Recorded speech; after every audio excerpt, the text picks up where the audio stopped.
السلام علیکم۔ Drama serial زنجیریں کی آنے والی ایپیسوڈ میں آپ دیکھیں گے کہ سہراب نے خود ہی اپنے پاؤں پر کلہاڑی مار دی ہے جرگا بلا کر۔ سربلند نے جس طرح اس کی طرف دیکھتے ہوئے سبھی سرداروں کو یقین دلاتے ہوئے کہا کہ میں اپنے دشمن کے قریب ہوں، جلد ہی اسے آپ سب کے سامنے بے نقاب کر دوں گا۔ وہیں سے سہراب کو پسینے چھوٹنے لگتے ہیں۔ جرگے میں تو سہراب نے مداخلت کر کے سبھی سرداروں کو ورگلانے کی کوششیں کی۔ وہ سوچتا رہا کہ شاید وہ سبھی سرداروں کو اپنی بات پر قائل کرنے پر رضامند کر لے گا کہ سربلند کو اس پاک حویلی سے اس لڑکی کے ساتھ منہ کالا کر کے نکال دینا چاہیے اور علاقے کی سرداری سہراب کے سر دے دینی چاہیے۔ مگر جب جرگے میں اس کی دال نہیں گلتی تو سہراب بی بی جان کو ربیہ کے خلاف کرنے کی کوشش کرتا ہے۔ جس طرح جرگے میں ہر بات پر سربلند پر الزام لگانے کی کوششیں کی، اسی طرح کمرے میں سب کی موجودگی میں وہ ربیہ پر الزام لگانے کی کوشش کرتا ہے کہ اس لڑکی پر مدثر کے قتل کا الزام ہے کہ وہ خود اپنے شوہر مدثر کا قتل کر کے بھاگی ہے۔ ربیہ پر یہ الزام مدثر کی بہن نے لگایا ہے کیونکہ وہ بھانپ گئی ہے کہ ربیہ کا کوئی دشمن تھا۔ اس کی دشمنی ربیہ سے جو بھی تھی، مگر اس کے بے گناہ بھائی کو اسی دشمنی کی بھینٹ چڑھا دیا گیا۔ اسی لیے سہراب سربلند کو چھوڑ کر ربیہ کے کردار کو مشکوک کرنے کی کوشش کرے گا تاکہ سربلند اور ربیہ کا نکاح کسی صورت نہ ہو سکے اور ربیہ کو حویلی سے بی بی جان خود باہر نکال پھینکیں۔ مگر یہاں بی بی جان سربلند پر اعتبار کرتے ہوئے سہراب کو منہ توڑ جواب دیں گی کہ تم نے غلط کیا ہے سہراب، تم نے اپنے ہی چھوٹے بھائی پر جرگہ بلا لیا، اسے پورے علاقے میں بدنام کر کے رکھ دیا، جبکہ ربیہ اور سربلند کے کردار کی گواہی میں خود دیتی ہوں کہ ان دونوں بچوں نے اپنی حدیں پار نہیں کی۔ ربیہ روز رات کو میرے کمرے میں آ کر میرے ساتھ سوتی تھی اور میں اس کے کردار کی گواہی دیتی ہوں۔ میرا سربلند اتنے دن تک زخمی رہا، اکیلا درد سہتا رہا۔ میں تو ربیہ کی شکر گزار ہوں کہ اس نے میرے ساتھ ساتھ میرے بیٹے کا بھی اچھے سے خیال رکھا۔ تو سربلند سہراب سے کہتا ہے کہ اگر آپ کو مجھ پر یا ربیہ پر کوئی شک تھا، آپ کو ہمارے بارے میں جس نے بھی یہ انفارمیشن دی تھی کہ میں ربیہ کے کمرے میں ہوں، آپ کو چاہیے تھا کہ آپ مجھ سے یا بی بی جان کو آ کر سچ بتاتے، مگر آپ کو تو مجھے بے عزت کرنے کا موقع مل گیا۔ تو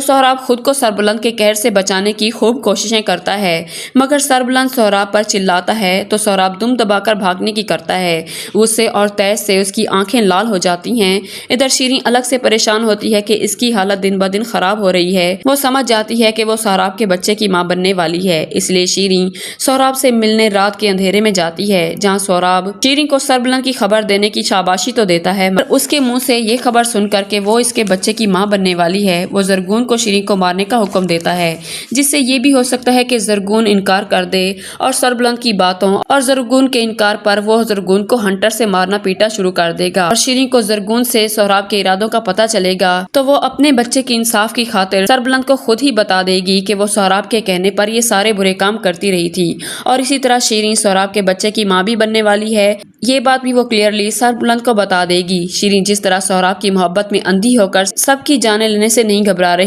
اسی طرح ہو سکتا ہے کہ سہراب کے ارادے جان کر کہ وہ شیریں کو راستے سے ہٹانے کی پلاننگ کر رہا ہے، شیریں سہراب کے گلے کی ہڈی بن کر پھنس جائے۔ اور اب ادھر تورسم کی بھی آنکھیں کھل چکی ہیں۔ گل مہر نے زعفران کی ساری حقیقت بتا دی ہے کہ ہم دونوں چچا جان کے ہاتھوں کی صرف کٹ پتلیاں ہیں، جنہیں وہ اپنے مفادات کے لیے استعمال کر کے آغا جی کی نسل تباہ کرنے پر تلے ہوئے ہیں۔ اب گل مہر تورسم کی مزید آنکھیں کھولتے ہوئے تورسم کو یہ بھی بتائے گی کہ اس کے سوتیلے بھائی شیر دل اور سربلند کبھی بھی اس کے جانی دشمن نہیں تھے اور نہ ہیں۔ یہ سب چچا زعفران نے ہمیشہ تمہارے ذہن میں ان کے خلاف بدگمانیوں کا زہر بھرا ہے۔ تورسم جسے نہ سرداری کی لالچ تھی اور نہ ہی جائیداد کی، اس نے تو صرف ربیہ سے سچی محبت کی تھی، اسے پانے کی خاطر اس نے مدثر کی بھی جان لی، مگر پھر بھی ربیہ کو حاصل نہ کر پایا۔ جب سربلند اور ربیہ کا نکاح ہو جائے گا، جو کہ آنے والی ایپیسوڈ میں تو بالکل نہیں ہونے والا، ڈرامے کے اینڈ میں جا کے ہوگا۔ اب ڈرامہ کی 3 یا 4 ایک ساتھ ہی باقی رہ گئی ہیں، کیونکہ سب کچھ کھل کر سربلند کے سامنے آ چکا ہے کہ سہراب ہی ہے